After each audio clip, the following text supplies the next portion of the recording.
Imagine there's a chat GPT for home studio owners who want to mix and master their own music. And then you can just put it into AI and get some feedback. Well, Roex has developed something called Mix Check Studio, where you can upload your track, WAV or MP3. You can select whether it's a mix or a master, and then it will analyze your track and give you feedback on tonal balance, phase issues, distortion, etc.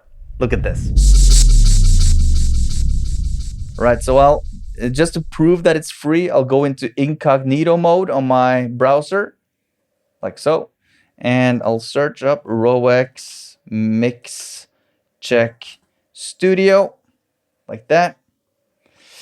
Here we are, and here it says, check audio, fix with AI. Check tells you how to improve your audio. Mastering Plus automatically improves your track for streaming and distribution. There's a caveat to this freeness.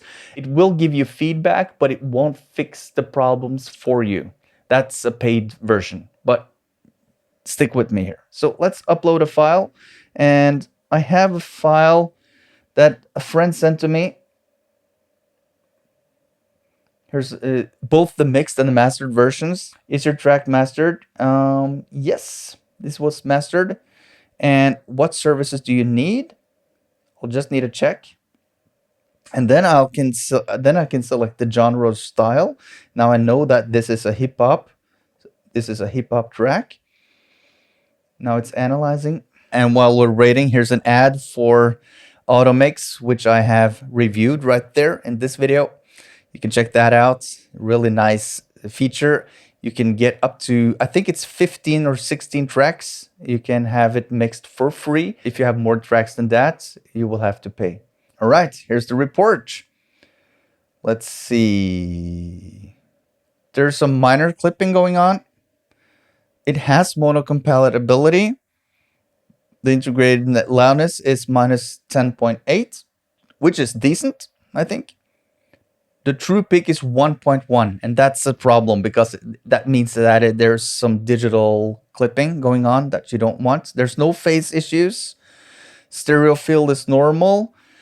And here's the tonal balance. And what this does is this section analyzes your mix by breaking it down into 4 frequency bands: bass, low mids, high mids, and highs. We measure sound energy in each range to assess the overall tonal balance. Each frequency range is evaluated and given a result. Optimal, your mix sounds is well balanced.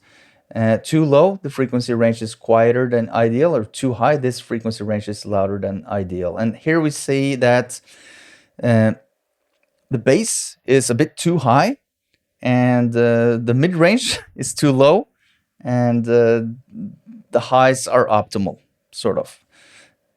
So here are some suggested changes. Get rid of the clipping, and that's easy. It's just to turn down the limiter a tad, just by 1.2 in this case.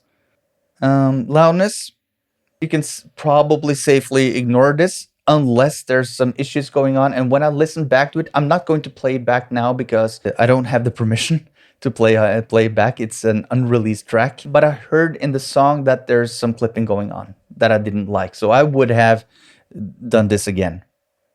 I would have reduced the levels a bit when it comes to clipping. However, you should check for any audible distortion on your track. We've checked and we've confirmed that there are indeed some clipping going on the track, unfortunately.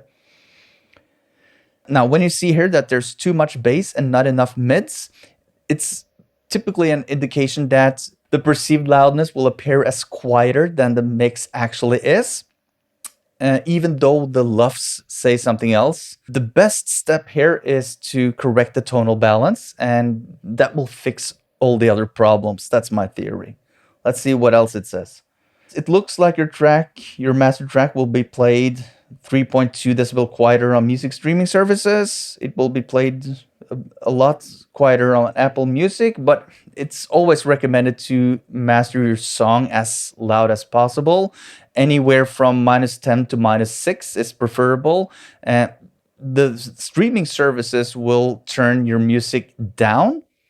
That's true. how much loudness you can pull out of a song indicates also the tonal balance and how loud it will be perceived on the streaming platform. So you can have two tracks or two songs, both at minus 14 of LUFS, and one track can sound a lot louder than the other, even though the LUFS are the same.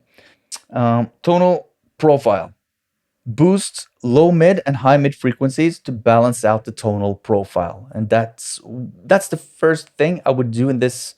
If I was mastering this track, I would attack the mid range. I would also see to the bass range that it wasn't too exaggerated. Maybe have some more control over it using a multi-band compressor or something like that. And here it says use EQ to enhance clarity and presence in the vocals and instruments. Ensure the bass frequencies remain prominent but not overpowering. Experiment with multiband compression to control the dynamics and achieve a more balanced sound, it says. And I've listened to the track. I would start by turning down the bass a bit and see if that would solve everything. It might have. Maybe the bass needs a bit more of control. Yeah, so that's this track right here. So anyways, with this software you can get some decent feedback, some hints towards what you need to fix in your mixes and your masters. In the description below I've included a link to Roex where you can get some percentages off, and you will also support this channel. So it's a win-win. Win. It's a triple win. Hope this was helpful. Peace out.